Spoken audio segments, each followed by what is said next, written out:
Hello students. तो आज के लेक्चर के अंदर हम देखने वाले हैं कि नॉर्मलाइजेशन। ठीक है। तो नॉर्मलाइजेशन मतलब क्या होता है कि किसी भी तरीके का हम टेबल बनाते हैं तो टेबल के अंदर भी रूल्स रहते हैं कि किस तरीके से आप डेटा को या फिर टेबल को अच्छी तरीके से प्रेजेंट कर सकते हो। ठीक है। तो उसके लिए नॉर्मलाइजेशन आपको दिया गया है। ठीक है। तो पहले तो ये समझ लेते हैं कि नॉर्मलाइजेशन क्या होता है एग्जैक्टली। ठीक है। तो नॉर्मलाइजेशन मतलब वन टाइप ऑफ एक प्रोसेस जिसकी मदद से डेटाबेस को आप डेटाबेस के अंदर जो इंफॉर्मेशन पड़ी है उसको अच्छी तरीके से डिफाइन आप कर सकते हो। ठीक है। तो उसे बोला जाता है यहाँ पे नॉर्मलाइजेशन। तो उसकी यहाँ पे डेफिनेशन दी गई है कि नॉर्मलाइजेशन मतलब normalization is a process of organizing the data in a database. मतलब डेटाबेस के अंदर डेटा को मैनेज ऑर्गेनाइज करने की जो प्रोसेस रहती है उसे यहाँ पे बोला जाता है नॉर्मलाइजेशन।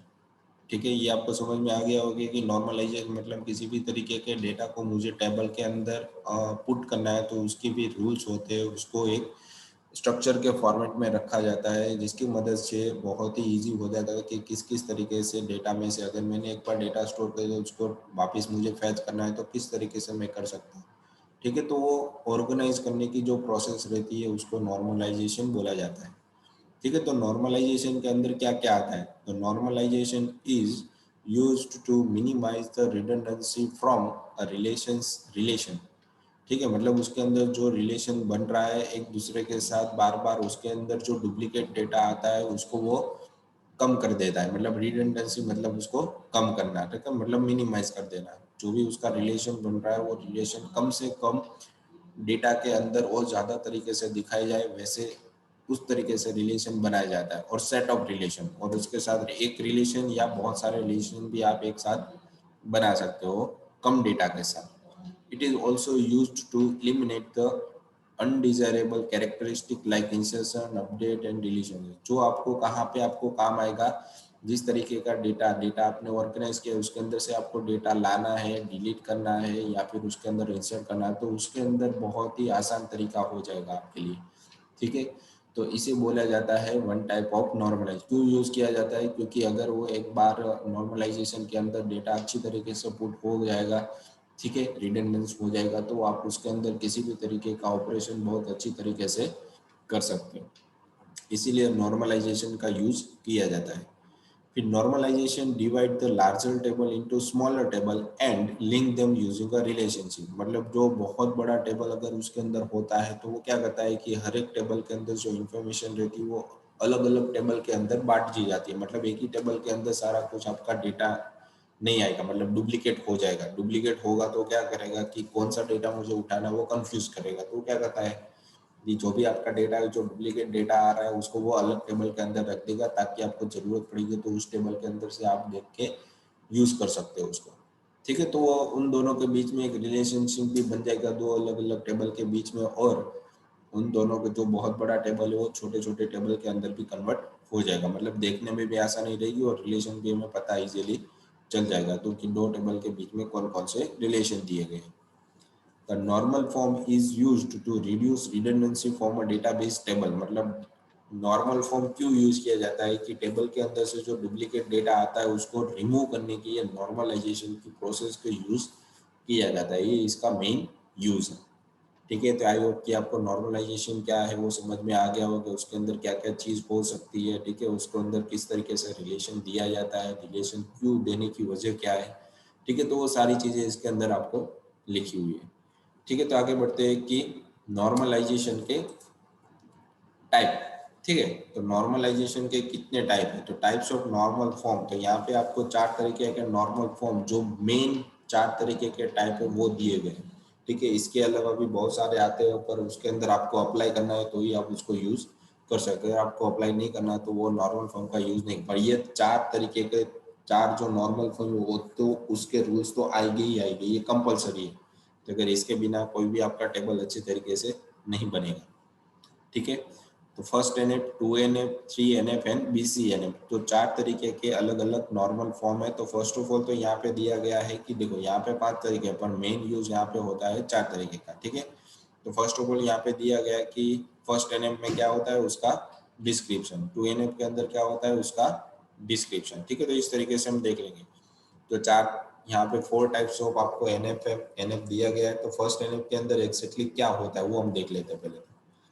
तो फर्स्ट नॉर्मल फॉर्म के अंदर क्या होता है कि relation is in first NF if it contain N atomic value, मतलब किसी भी तरीके की वैल्यू होगी तो उसे फर्स्ट नॉर्मल फॉर्म बोला जाएगा, ठीक है। फिर एक कि 2NF, a relation will be 2NF if it is 1NF and all non key attribute are fully functional dependent on the primary key।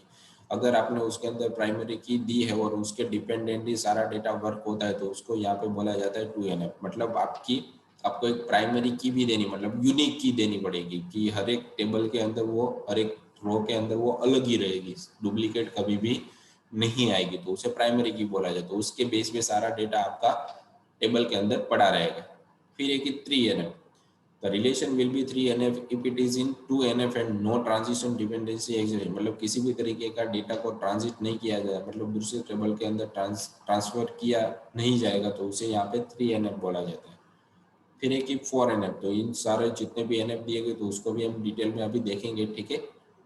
4NF, a relation will be in 4NF if it is Boy's code normal form and has no multi value dependency। मतलब उसके अंदर दो value नहीं होगी, ठीक है। मतलब बहुत सारी वैल्यू नहीं होनी चाहिए एक ही फील्ड के अंदर। और बॉयज कोड जो 3NF है उसे यहाँ पे 3 बॉयज कोड BCNF भी बोला जाता है। तो उसके नॉर्मल, उसके रूल्स यहाँ पे फॉलो होने चाहिए और उसके अंदर 4NF के अंदर मल्टी वैल्यू नहीं होनी चाहिए, तभी आपका 4NF हो सकता है, ठीक है। फिर है 5NF, a relation is in 5NF if it is 4NF and no contain any joint dependency and joining should be looseless। मतलब किसी भी तरीके का दो टेबल के साथ ज्वाइनिंग नहीं होगा तो उसे यहाँ पे बोला जाता है 5NF। पर मोस्टली यहाँ पे ये तो 3 तरीके के NF आपको दिए गए हैं, ठीक है, वही यहाँ पे यूज होते हैं। ये फिफ्थ तो कभी आपको यूज करना है तो ही आप यूज कर सकते हो, ठीक है। ज्वाइनिंग मतलब क्या हो गया कि दो अलग अलग टेबल के अंदर डेटा को रिलेशन बनाया गया, उन दोनों का कंपलसरी रिलेशनशिप नहीं बन रहा, तो उसे 5NF बोला जाता है, ठीक है। तो फर्स्ट NF को हम जानेंगे डिटेल में अब कि फर्स्ट NF के अंदर एग्जैक्टली क्या होता है। तो हमें यहाँ पे पढ़ना है सिर्फ 4, first NF, 2NF, 3NF and 4NF। 4NF मतलब वॉइस कोड नॉर्मल फॉर्म। तो ये चारों तरीके हमें यहाँ पे पढ़ने थे डिटेल में। इसके अंदर क्या क्या, तो फर्स्ट NF के अंदर एग्जैक्टली क्या होता है, टेबल किस तरीके से बनता है, तो उसके बारे में अब हम देखेंगे। तो फर्स्ट NF के अंदर मैंने क्या बताया कि उसके अंदर नॉर्मली सारी वैल्यू ही होनी चाहिए, ठीक है, और कुछ नहीं। अगर इसी के अंदर किसी भी तरीके का डेटा आ गया तो उसे यहाँ पे फर्स्ट NF बोल सकते हैं। Relation will B first NF if it contain N atomic value. मतलब उसके अंदर किसी भी तरीके का कोई डेटा यहाँ पे होगा तो उसे यहाँ पे फर्स्ट NF बोला जाएगा, ठीक है। अगर डेटा टेबल ही पूरा खाली है तो उसे नॉर्मल फॉर्म फर्स्ट NF नहीं बोल सकते, डेटा होना चाहिए। आपका टेबल ही पूरा खाली है तो उसे फर्स्ट NF नहीं बोल सकते। फिर है कि it state that attribute of table can not hold multiple value. मतलब टेबल के अंदर किसी भी तरीके की वैल्यू है, एट्रीब्यूट है, वो डुप्लीकेट नहीं होनी चाहिए, ठीक है। तो आप एट्रीब्यूट मतलब क्या हो गया कि कॉलम का नाम अगर आपने नेम दिया है, स्टूडेंट नाम का टेबल है तो उसके अंदर दो नेम नेम नाम की दो कॉलम नहीं हो सकते, किसी एक ही तरीके का नेम होगा, तो उसे यहाँ पे फर्स्ट नेम का नॉर्मल फॉर्म होल्ड कर रहा है वो उसे हम समझ सकते हो। It must hold only single value attribute, मतलब एक ही तरीके का नाम टेबल के अंदर होगा, ठीक है। दूसरा नाम आप यूज नहीं कर सकते, मतलब डुप्लीकेट एट्रीब्यूट यूज नहीं कर सकते। First normal form disallow the multi value attribute. मतलब अगर आपने इसके अंदर मल्टीपल वैल्यू यहाँ पे असाइन कर दी तो उसे यहाँ पे फर्स्ट NF नहीं बोला जाएगा। Composite attribute and there combination, ठीक है। तो कंपोजिट एट्रीब्यूट भी नहीं होनी चाहिए या फिर किसी भी तरीके का कोई कॉम्बिनेशन की मदद से कोई कॉलम आपको नहीं बनानी, ठीक है। तो उसे यहाँ पे फर्स्ट NF का नॉर्मल फॉर्म बनाया जाता है। जैसे कि एग्जांपल के फॉर्म में यहाँ पे दिया है कि relation employ is not in first NF because multi value attribute employ phone, क्योंकि एम्प्लॉय के पास बहुत सारे अलग अलग फोन हो सकते हैं तो उसे यहाँ पे फर्स्ट NF नहीं बोला जाता। जैसे कि हम यहाँ पे एग्जांपल के फॉर्म में देख रहे हैं कि एम्प्लॉय आईडी है, एम्प्लॉय नेम है, एम्प्लॉय फोन नंबर है, एम्प्लॉय स्टेट है, ठीक है। अगर किसी एम्प्लॉय के पास यहाँ पे दो अलग अलग फोन रहेंगे तो उसे यहाँ पे फर्स्ट NF नहीं बोला जाता। तो किसी भी तरीके की कोई भी डेटा ऐसे आप इंसर्ट नहीं कर सकते, ठीक है। इसको आपको फर्स्ट NF के अंदर कन्वर्ट करना है तो आपको क्या करना पड़ेगा, इसके लिए हर एक के लिए अलग से एक कॉलम रो बनानी पड़ेगी। ठीक है, तो ये फर्स्ट एनएफ के अंदर उसका फर्स्ट नंबर आ गया और सेकंड रो के अंदर उसका सेकंड नंबर आ गया, पर उसकी एम्प्लॉय आईडी, नेम और स्टेट तीनों को तीनों सेम ही यहाँ पे रहेंगे। ठीक है, तो इस तरीके से फर्स्ट एनएफ के अंदर आप डेटा को कन्वर्ट टेबल बना सकते हो। ठीक है, तो ये आपका एट्रीब्यूट हो गया, वन टाइप ऑफ। ठीक है, और एक एट्रीब्यूट के अंदर दो वैल्यू आप मल्टी वैल्यू या कॉम्बिनेशन में वैल्यू आप नहीं डाल सकते, जो मैंने यहाँ पे आपने लिखा हुआ है कि बिकॉज ऑफ कंपोजिट वैल्यू नहीं होनी चाहिए या फिर कॉम्बिनेशन भी नहीं होना चाहिए, मल्टी वैल्यू भी एट्रीब्यूट नहीं होने चाहिए। अगर ये होगा तो आपका नॉर्मल फॉर्म डिसअलाउ करेगा कि इस तरीके का डेटा हम यहाँ पे नहीं ऐड कर सकते। ठीक है, फर्स्ट एनएफ कभी बनेगा जब उसके अंदर हर एक रो के अंदर हर एक वैल्यू एक एक सिंगल वैल्यू रहेगी, तभी एटॉमिक वैल्यू होनी चाहिए। एटॉमिक मतलब सिंगल वैल्यू। ठीक है, तो इसे यहाँ पे बोला जाता है फर्स्ट एनएफ। इस तरीके से आप उसको कन्वर्ट कर सकते हो। ये उसका फर्स्ट नॉर्मल फॉर्म के सारे रूल्स थे। एक रो के अंदर एक ही तरीके का डेटा होना चाहिए, दो डेटा आप एक साथ ऐड नहीं कर सकते। ठीक है, तो आई होप आपको समझ में आ गया होगा कि फर्स्ट एनएफ क्या होता है एग्जैक्टली। ठीक है, उसके बाद चलते हैं कि टू एनएफ। तो फर्स्ट एनएफ हमारा रूल्स ये कंपलसरी बनने के बाद यही रूल टू एनएफ के अंदर यूज होता है। मतलब फर्स्ट एनएफ यहाँ पे उसके सारे रूल्स पहले फॉलो होने चाहिए, तभी आप टू एनएफ बना सकते हो। तो टू एनएफ के अंदर एग्जैक्टली क्या होता है, मगर सेकंड नॉर्मल फॉर्म। तो फर्स्ट लिखा है कि in second two NF the relational must be in a first NF. मतलब फर्स्ट एनएफ के अंदर जो रिलेशनल है वो तो होना ही चाहिए। ठीक है, अगर नहीं हो रहा है तो टू एनएफ आप कभी नहीं बना सकते। ठीक है, फर्स्ट एनएफ हो गया, तो उसके अंदर अब क्या हो रहा है, in the second normal form all non key attribute are fully functional dependent on primary. ठीक है, तो इसके अंदर जो भी यहाँ पे डेटा आपको दिया गया है टीचर आईडी के अलावा, वो सारा डेटा यहाँ पे क्या है कि एट्रीब्यूट के आधार पे फंक्शनल डिपेंडेंट है, कि भाई उसके अंदर जो डेटा पड़ा हुआ है उसके बेस पे यहाँ पे। तो प्राइमरी की यहाँ पे नहीं दी गई। यहाँ पे आपकी प्राइमरी कौन सी है, 25 है, तो 25 है वो यहाँ पे डुप्लीकेशन क्रिएट कर रहा है। ठीक है, तो 25 केमिस्ट्री 30, 25 बायोलॉजी 30। तो ये देखो, किसी टीचर की आईडी यहाँ पे, कोई एक टीचर है तो यहाँ पे वो दो सब्जेक्ट पढ़ा रहा है, तो उसकी एज तो उसी टाइम पे सेम ही रहने वाली, वो बदलने वाली नहीं है। तो इसके लिए हम क्या करेंगे, एक अलग से वापस एक टेबल बना देंगे। मतलब इस तरीके का ये अगर कोई आपके पास टू एनएफ आप बना रहे हो, बार बार डेटा डुप्लीकेट आ रहा है, तो उसको नॉर्मलाइजेशन के अंदर कन्वर्ट करने के लिए आपको क्या करना पड़ेगा कि इसके अलग अलग दो अलग अलग टेबल आपको बनाने पड़े, जैसे हमने आगे अभी बोला। ठीक है, तो एग्जांपल के फॉर्म में यहाँ पे दिया गया है कि let's assume a school can store data of teacher and subject they teach. मतलब वो जो पढ़ा रहे हो उसके सब्जेक्ट उन लोगों ने ऐड किया। मतलब टीचर का पहले से ही टेबल उसके पास पड़ा हुआ है, उसकी आईडी यहाँ पे प्राइमरी की है 25, और वो आईडी यहाँ पे वो लोग पास कर रहे थे। एक टीचर दो सब्जेक्ट पढ़ा रहा है तो यहाँ पे कंफ्यूज हो जाएगा कि 25 मैंने वहां से पास किया है, तो कौन सा डेटा वो पढ़ा रहा है, कौन से सब्जेक्ट वो पढ़ा रहा है। ठीक है, तो दोनों डेटा मिलेंगे, पर उसके साथ दोनों की एज भी मुझे सेम ही मिलेगी। तो मुझे एज के लिए क्या करना पड़ेगा, अलग से एक टेबल बनाना पड़ेगा। तो उसके लिए यहाँ पे लिखा गया in school teacher can teach more than one subject. मतलब एक से ज्यादा सब्जेक्ट वो पढ़ा सकते हैं। फिर उसको टू एनएफ के अंदर कन्वर्ट करने के लिए क्या बनाया गया कि in the given table non prime attribute teacher age. मतलब जो टीचर एज है वो नॉन प्राइम एट्रीब्यूट, मतलब डुप्लीकेशन उसके अंदर हो सकता है। तो teacher age is depend on teacher ID, मतलब टीचर आईडी के बेस पे डिपेंडेंट है। तो 25 टीचर है तो उसकी एज 30 रहने वाली है, उसके अंदर कोई चेंजेस नहीं होना है। तो हम क्या करेंगे, टीचर आईडी और टीचर एज इन दोनों का अलग से एक टेबल बनाएंगे, और टीचर आईडी और टीचर सब्जेक्ट, तो इसका भी एक अलग से हम टेबल बनाएंगे। दो टेबल के अंदर डेटा को डिवाइड कर देंगे ताकि हमें डुप्लीकेशन डेटा यहाँ पे नहीं करना पड़ेगा। ठीक है, तो विच इज प्रॉपर सब तो कैंडिडेट है, that's why violet the rules. मतलब टू एनएफ का जो रूल्स है वो यहाँ पे वायोलेट हो रहा है। तो उसको सही करने के लिए मुझे क्या करना पड़ेगा कि टीचर आईडी और टीचर एज की मैंने यहाँ पे क्या बना दी, एक टेबल बना दी, और टीचर की आईडी यहाँ पे पास कर दी। टीचर यहाँ पे है तो वो दो सब्जेक्ट पढ़ा रहा है, पर उसकी एज मुझे बार बार लिखने की जरूरत नहीं है, क्योंकि मैंने वो उसके लिए अलग से एक टेबल बना दी। उस टेबल का नाम मैंने दे दिया है टीचर डिपार्टमेंट टीचर डिटेल करके मैंने एक डेटा बना दिया।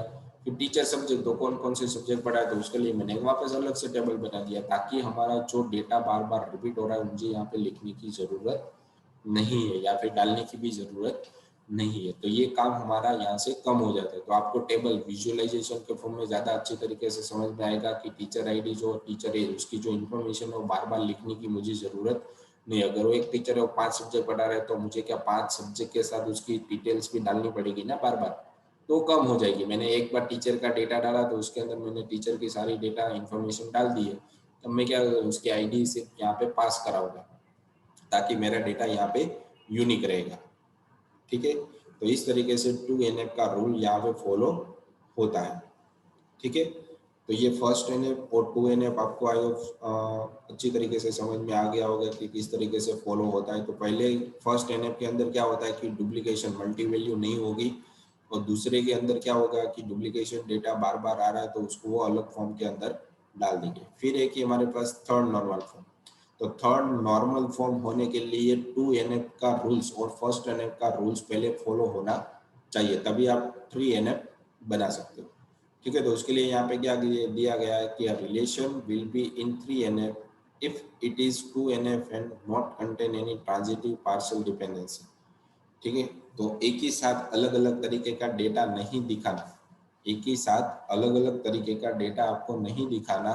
ठीक है, तो उसके लिए भी यहाँ पे आपको अलग से टेबल बनाई गई है। जैसे कि यहाँ पे क्या है कि एम्प्लॉय है, एम्प्लॉय नेम है, एम्प्लॉय जिप कोड है, उसके बाद उसकी स्टेट और सिटी है। ठीक है, तो यहाँ पे हम क्या कर सकते हैं कि जिप कोड के बेस पे भी हम उसकी सिटी और स्टेट फाइंड कर सकते हैं।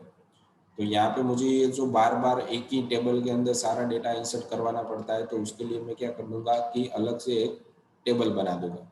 ठीक है, तो टेबल बनाऊंगा तो क्या हो जाएगा, हमारे पास दो टेबल बन जाएगी, एम्प्लॉय आईडी और employ name, employ zip code. तो ये तीन फील्ड की, तीन एट्रीब्यूट की एक टेबल बनेगी, और ये जो जिप कोड है मुझे पास करवाना पड़ेगा हमारे सेकंड टेबल के अंदर, ताकि मुझे पता चलेगा कि अगर एम्प्लॉय की आईडी 22 है और उसका जिप कोड ये है, तो इस टेबल के अंदर उसका डेटा कौन सा बनेगा, कौन सा ढूंढ के मुझे देगा।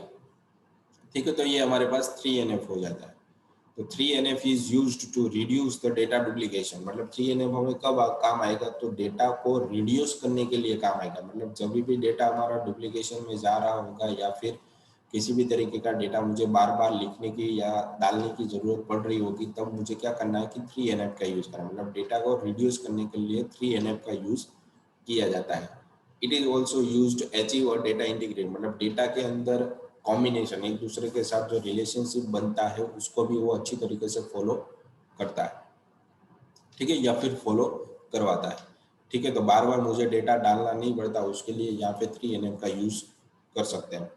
If there is a no transitive dependency for non prime attribute then the relation must be third normal. मतलब बार बार मुझे एक ही तरीके का डेटा लिखने की जरूरत नहीं होगी, तभी हमारा 3NF यहाँ पे फॉलो करता है। Relation is in third normal form if it hold at least one of the following condition for every non-travel functional dependency।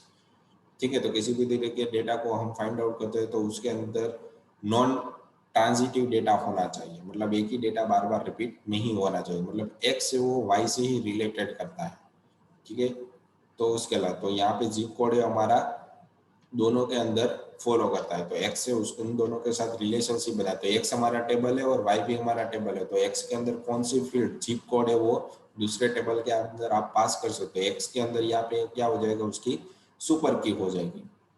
ठीक है, और y is a prime attribute, each element of y is part of some candidate key. तो उसके example के form में हम देखते हैं कि यहाँ पे किस तरीके से डिवाइड किया गया है। तो employ ID, employ name, zip code. ठीक है, तो कभी भी मैं एम्प्लॉय आईडी मुझे मिलेगी तो उसका जिप कोड यहाँ पे क्या हो जाएगा कि 201010। तो इसका जिप कोड मैंने पास कर दिया दूसरे टेबल के अंदर, तो दूसरे टेबल का नाम हमारे पास एरिया हो गया। तो वहां पे मैं जैसे ही फाइंड आउट करूंगा तो मुझे मिल जाएगा उसका स्टेट और सिटी ये है, और दूसरी बार भी मुझे वो डेटा डालने की जरूरत नहीं है। ठीक है, तो इस तरीके से आप नॉर्मल फॉर्म 3NF डुप्ले, मतलब डेटा जो बार बार रिपीट हो रहा है उसको आप रिड्यूस कर सकते हो। मतलब जो डेटा रिपीट हो रहा है उसको आप कम कर सकते हो। ठीक है, तो ये 3NF हो जाएगा। उसके बाद हमारे पास आ गया कि बॉयज कोड नॉर्मल फॉर्म। तो बॉयज कोड नॉर्मल फॉर्म के अंदर क्या हो जाता है कि इसके पहले तो हमारे पास ये जो आगे के 3NF है, तीनों के तीनों NF हमारे पास अच्छी तरीके से मैच होने चाहिए। ठीक है। तो बॉयज कोड नॉर्मल फॉर्म के अंदर हमारा सारा डेटा अगर मैच हो रहा है, ठीक है, तो ही हमारा ये बॉयज कोड BCNF का रूल्स हम अप्लाई कर सकते हैं। तो BCNF is advance version of 3NF, मतलब 3NF का आपका डेटा रिलेशनशिप अच्छी तरीके से बन रहा है। तो यहाँ पे स्ट्रिक्टर देन 3NF, मतलब जो बॉयज कोड BCNF है वो बहुत ही ज़्यादा स्ट्रिक्ट लेवल पे यूज होता है, क्योंकि इसी तरीके का रिलेशन होना चाहिए, वरना आपका BCNF का रूल्स यहाँ पे फॉलो नहीं होगा। A table is in a BCNF if every functional dependency X relation Y, X is a super key of the table, जहाँ पे X से वो क्या होगी, आपकी मेन सुपर की होगी, वो हर एक जगह पे पास होगी। ठीक है। तो उसी के बेस पे आप डेटा को फाइंड आउट कर सकते हो कि कौन सा डेटा कहाँ पे एग्जैक्टली पड़ा हुआ है। मतलब एक टेबल में से आप डेटा 3 या 4 या 5 जगह पे डेटा को अलग अलग जगह पे रख सकते हो, और एक की जो मेन टेबल है उसके अंदर से आप हर एक जगह पे हर एक टेबल के अंदर पास कर सकते हो, ताकि आपको पता चलेगा कि कौन सा टेबल किसके साथ रिलेशन में है। ठीक है। For BCNF a table should be in 3NF and for every FD LSS is a super key, मतलब लेफ्ट हैंड साइड। ठीक है। तो दोनों वाइस वर्सा तरीके से 3NF का रूल्स यहाँ पे फॉलो आप कर सकते हो। ठीक है। तो लास्ट में अगर आपके पास टेबल रहेगा तो उसमें से भी आप फर्स्ट तरीके का डेटा को फाइंड आउट कर सकते हो। ठीक है। अगर सेकंड है तो सेकंड, और फर्स्ट में से आप फाइंड कर सकते हो, मतलब टॉप में से आप डेटा फाइंड आउट कर सकते हो, टॉप टू डाउन और डाउन टू अप, मतलब दोनों तरीके से डेटा फाइंड आउट करते हो। उसके लिए रूल्स यहाँ पे दिया गया है आपको कि FD और LSS ये दोनों डेटा आपके पास सुपर की के फॉर्म में होने चाहिए तभी। एग्जाम्पल के फॉर्म में दिया गया कि let's assume there is a company where employ work in more than one department, मतलब एक एम्प्लॉय वो अलग अलग डिपार्टमेंट में वर्क करता है। तो मुझे उसकी, जब मैं एम्प्लॉय की डिटेल डालूंगा तो हर बार मुझे डिपार्टमेंट के बेस में, अगर उसका डिपार्टमेंट 2 डिपार्टमेंट में वर्क कर रहा है एक साथ है कोई एम्प्लॉय, तो दोनों डिपार्टमेंट के अंदर उसकी फुल्ली डिटेल मुझे डालनी पड़ेगी। तो वो नहीं करना, मतलब डुप्लीकेट डेटा मुझे बार बार नहीं डालना, तो उसके लिए मुझे क्या करना पड़ेगा कि BCNF का रूल्स यहाँ पे फॉलो करना पड़ेगा। तो यहाँ पे आपको दिया गया है एम्प्लॉय की ID 264 264 364 364, फिर उसकी एम्प्लॉय काउंटर, एम्प्लॉय की कंट्री दी गई है, एम्प्लॉय का डिपार्टमेंट दिया गया है, एम्प्लॉय की टाइप दी गई है, एम्प्लॉय का डिपार्टमेंट नंबर दिया गया है। ठीक है। तो हर एक के लिए अलग अलग है।